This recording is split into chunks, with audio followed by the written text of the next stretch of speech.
Kanina matamlay pa yung mukha niya. Ngayon sobrang angas na.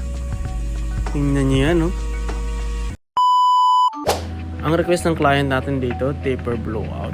Pagkatapos 16 guard lang ng haba sa itaas. Dito nag-start tayo sa pagbawas sa itaas. Bale, tinansya lang natin kung gaano kahaba yung 16 guard. Ang paraan ng pagbawas natin sa itaas is cross-cutting para pantay talaga yung buhok.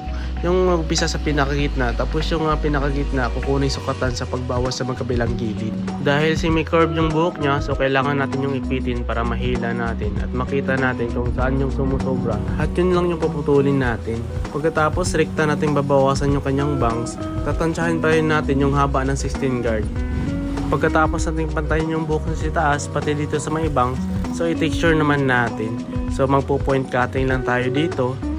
Gagawin natin yun sa lahat ng bahagi ng kanyang buhok. Dahil sobrang kapal ng buhok ng ating client, gumamit tayo dyan ng tining scissor para patamaan yung gitna ng kanyang buhok. Ang purpose natin dyan mga kabarbers para mabawasan yung dami ng kanyang buhok at mapurma natin kung anong gusto niyang purma dito sa itaas. Kumbaga ma-texture natin ng maayos. After nyan, gumawa tayo ng mid-taper dyan.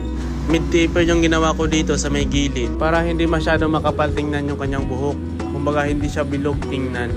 Kasi tumatayo kasi yung buhok niya tumitirik dito sa may gilid. So kailangan mataas yung taper na gagawin natin dito.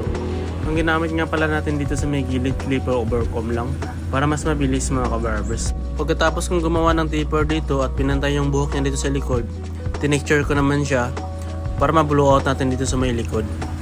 Bale, inulit ko yan ng ilang ulit kasi sobrang kapal ng kanyang buhok. Maparami yung lagay natin ng wax kapag masyadong makapal mga kabarbers. After nyan, nag-blade naman tayo mga kabarbers. Palilitawin natin yung korte dito sa ibabaw ng tenga. Yan kasi yung nadadala ng highlight sa isang gupit Kailangan perfect yung korte na yan. At saka yung devil cut dito sa may noo. Yan yung isa sa mga sekreto mga kabarbers. Kung gusto nyo talaga na maganda tingnan yung isang gupit, kailangan perfect yung korte dito sa may gilid sa ibabaw ng tenga at dun sa may noo. Kailangan perfect yung shape na yan. Dito naman sa may gilid mga kabarbers, bali nagritas na ako dyan ng blending. And then kununik ko yung buhok dito sa may gilid papunta dun sa may taas para siguradong pantay yung buhok niya dito mga kabarbers. Tsaka inulit ko na rin ng tining scissor yung dito sa may likod. Kailangan kasi natin yan i-texture ng maayos mga kabarbers para ma-blow out talaga natin dito sa may likod. After nyan mga kabarbers, nag-blower naman ako para matanggal yung mga buhok-buhok tsaka malinis pag maglagay tayo ng wax. Bali, gel nga pala yung nilagay natin dito kasi naubos na yung wax natin mga kabarbers. Pero ayos naman, effective naman yung nilagay natin. Nasunod naman natin yung gusto ng client. So ito nang resulta mga kabarbers. Grabe, ang angas naman ng gupit nito. Tingnan nyo naman yan, no? Kung mayroong mga tao na nagmamaliit sa'yo, ito yung ipagayin yung gupit. Sobrang angas naman kasi nito. Parang nagbabago yung aura mo kapag ganito yung ipapagupit mo.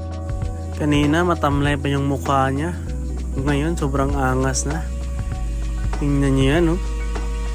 So yan, maraming salamat sa panonood mga kabarbers. Ingat!